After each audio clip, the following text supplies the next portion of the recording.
बालाघाट से बीजेपी की प्रत्याशी भारती पारधे इस समय मंदिर में मौजूद है। मतदान शुरू हो चुका है और मतदान के लिए बूथों पर भी जा रही है, लेकिन सबसे पहले मंदिर पहुंची। मंदिर में पूजा अर्चना करने के बाद वो अपने मताधिकार का उपयोग करेगी और मताधिकार का उपयोग करने के बाद पूरे क्षेत्र में अलग अलग मतदान केंद्रों पर बूथों पर पहुंचकर जो है जानकारी लेगी, मतदाताओं से अपील करेगी कि बड़ी से बड़ी संख्या में वो मतदान करें, अपने मताधिकार का उपयोग करें। अब देख सकते हैं मंदिर में जो बालाघाट के मंदिर में पूजन अर्चन कर रही हैं और पूजन अर्चन के बाद जो है यहाँ से मतदान के लिए रवाना होने वाली है। भारती पारधे यहाँ बालाघाट से बीजेपी की प्रत्याशी है और पहली बार चुनाव लड़ रही है।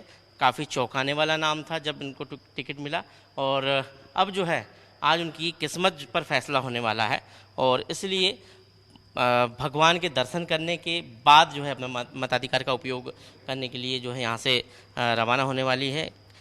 बालाघाट संसदीय क्षेत्र जो है वो इस बार जो है काफ़ी रोचक मुकाबले बालाघाट संसदीय क्षेत्र में देखने को मिल रहे हैं।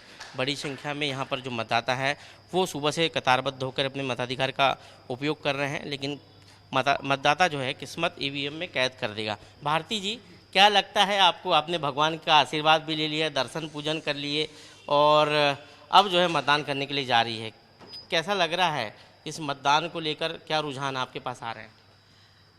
मेरे पास रुझान है पूरे मतदाताओं में, पूरे जिले में, चाहे वो सिवनी हो चाहे बालाघाट, मतदाताओं में, कार्यकर्ताओं के अलावा मतदाताओं में अति उत्साह है इस देश के यशस्वी प्रधानमंत्री को पुनः सत्ता सौंपने के लिए। निश्चित तौर पर जब वो मोदी जी को बनाना चाह रहे हैं तो सबका अथाह स्नेह आशीर्वाद मुझ पर भी है, मुझे वोट करने के लिए लोग जो, क्योंकि जैसे आपने कहा कि पहली बार पार्टी ने मुझ पर विश्वास किया है, किसी महिला को, और पहली बार ही भारतीय जनता पार्टी ने मुझे इतने बड़ा दायित्व दिया है, तो निश्चित तौर पर लोगों का अथाह आशीर्वाद है और लोगों को खूब खुशी भी है कि एक नए व्यक्ति को मौका मिला है। ये जो आपको जिम्मेदारी मिली, लेकिन पहली बार आप चुनाव लड़ रही हैं, तो क्योंकि चुनाव लड़ना एक अपने आप में एक बड़ा जंग जीतने जैसा होता है, तो रात भर नींद तो आई नहीं होगी। निश्चित तौर पर ये बड़ा चुनाव है, लोकतंत्र मतलब चुनाव में सबसे बड़ा चुनाव मतलब लोकसभा का कहलाता है, लेकिन इतनी आसानी से और शांतिपूर्ण हमारे जिलों दोनों सिवनी बालाघाट में हमारे कार्यकर्ता और मतदाताओं के माध्यम से हमारे नेताओं ने, और मुझे तो केवल एक बताया मैंने कि एक प्रत्याशी हूं तो मुझे बताया भर गया है कि आप संपर्क करिए। बस पूरा चुनाव मेरी पार्टी ने और मेरे वरिष्ठों ने लड़ा है, जिला नेतृत्व के हाथ में बागडोर रही है। घर से सीधे हनुमान जी के दर्शन करने पहुँच गए, आशीर्वाद लेने, क्या मांगा है उनसे? कुछ नहीं, ईश्वर का आशीर्वाद है, तब तो मैं यहाँ तक पहुँची हूँ, तो बब्बा का आशीर्वाद सदा बना रहा है, ऐसा ही आशीर्वाद उनका मुझ पर बना रहे और हम जीत की ओर अग्रसर हैं। इस देश में प्रधानमंत्री को पुनः बनाना है, नरेंद्र मोदी जी को। नक्सल प्रभावित क्षेत्र है आपका, कई क्षेत्र जो है नक्सल प्रभावित क्षेत्र में आते हैं, वहाँ भी मतदान सुबह से शुरू हो गया है। क्या लगता है कि आपकी एक बड़े कंधों पर एक बड़ी जिम्मेदारी मिलने वाली है नक्सल प्रभावित क्षेत्र? जैसे बालाघाट नक्सल प्रभावित कहलाता है, हमारा बैहर और लांजी का कुछ क्षेत्र है। मेरी लगातार कलेक्टर साहब और एसपी साहब से बात हो रही है, कहीं कोई अप्रिय घटना का कहीं कुछ नहीं, बहुत सब जगह कल से अभी तक तो शांति है और मुझे लगता है शांतिपूर्ण मतदान होगा। लेकिन विपक्ष तो कहता है कि आप लोग सत्ता का दुरुपयोग कर रहे हैं, प्रशासन का दुरुपयोग कर रहे हैं। विपक्ष का तो काम कहना है, विपक्ष जब तक बोलेगा नहीं तो मजा भी नहीं आएगा। विपक्ष तो दमदार रहना चाहिए, मैं हमेशा कहती हूँ।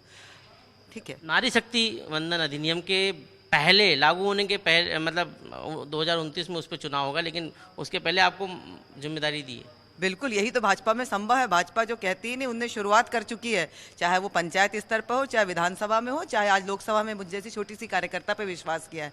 ये भारतीय जनता पार्टी में होता है, अन्य दल में नहीं होता है। तो भारती पारधे जब मतदान के लिए रवाना हो रही है और IBC 24 से खास बातचीत में उन्होंने दावा किया है कि बालाघाट का मतदाता जो है वो बहुत बेहद जागरूक है और बड़ी संख्या में जो है वो मतदान कर रहा है। और हम जो है लगातार आपको बालाघाट से पल पल की खबरों से अपडेट कराते रहेंगे और अपने दर्शकों को बताएंगे कि किस तरह बालाघाट में मतदान के लिए मतदाता मतदान केंद्र पर पहुंच रहे हैं। कैमरा पर्सन रमेश के साथ विवेक पटिया, IBC 24 बालाघाट।